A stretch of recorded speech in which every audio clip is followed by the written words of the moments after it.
ఒకప్పుడు మాయావతి గురించి దేశ రాజకీయాల్లో ఘనమైన చర్చ జరిగేది. యూపీలో ఉన్న సామాజిక హెచ్చుతగ్గులకు రూపుమాపేందుకు నిర్వహించిన సోషల్ ఆత్మవిశ్వాసం సన్నగిలిపోయేలా చేస్తుందా అనే అనుమానాలు వ్యక్తమవుతున్నాయి. 2007 నుంచి 2012 వరకు పూర్తికాలం సీఎంగా పనిచేశారు మాయా. అప్పుడు 206 సీట్లు గెలుచుకోవడం విశేషం.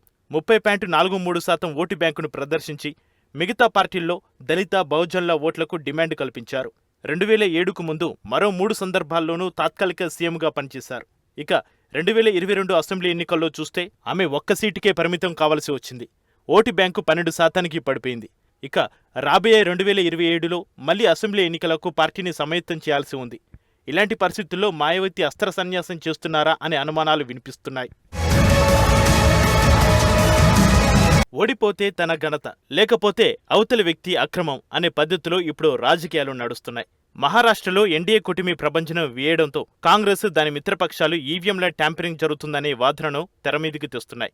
ఇప్పుడు అదే గుంపులో మాయావతి కూడా కలిసిపోతుందన్న అభిప్రాయాలు వ్యక్తమవుతున్నాయి. అటు శరద్ పవార్ కూడా మహారాష్ట్ర పోలింగ్ కంటే ముందే ఉద్ధవ్ ఠాక్రే తీరుపై అసంతృప్తిని బహిరంగంగా వ్యక్తం చేశారు. ఆయన వైఫల్యం వల్లే కూటమిలో ఇబ్బందులు తలెత్తాయంటూ వారి పర్ఫార్మెన్స్పై లీకులు ఇచ్చేశారు.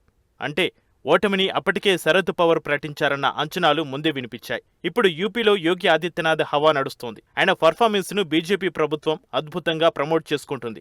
ఎక్కడ ఎన్నికలు జరిగినా ఆయన్ని ప్రచారానికి వినియోగించుకుంటోంది. తాజాగా యూపీ బైపోల్స్లోనూ బీజేపీ కూటమి 7 ఎమ్మెల్యేలను గెలుచుకుంది. ఎస్పీ 2 ఎమ్మెల్యేలను గెలుచుకుంది. ఈ పరిణామాలను బట్టి చూస్తే ఇక యూపీలో బీఎస్పీ శాఖ ముగిసినట్టేనా అనే వ్యాఖ్యలకు తావిస్తోంది. యూపీ లాంటి సంక్లిష్ట రాజకీయాలు ప్లే చేసే చోట ఎంతో పోరాట పటిమ చూపి జాతీయ పార్టీలకు సవాల్ విసిరిన మాయావతి ఆఫ్టర్ ఆల్ బైపోల్స్ విషయాన్ని హైలైట్ చేస్తూ ఈవీఎంలను పరిశీలించి క్లారిటీ ఇచ్చేదాకా పోటీ చేయబోమని ప్రకటించడం ఖచ్చితంగా ఆమె బలహీనపడ్డారు అనేందుకు రుజువు అంటున్నారు వివిధ పార్టీల విశ్లేషకులు. మరి మాయావతి ఈ నిజం గ్రహించి ఇతర పార్టీలను ధీటుగా ఎదుర్కొంటారా?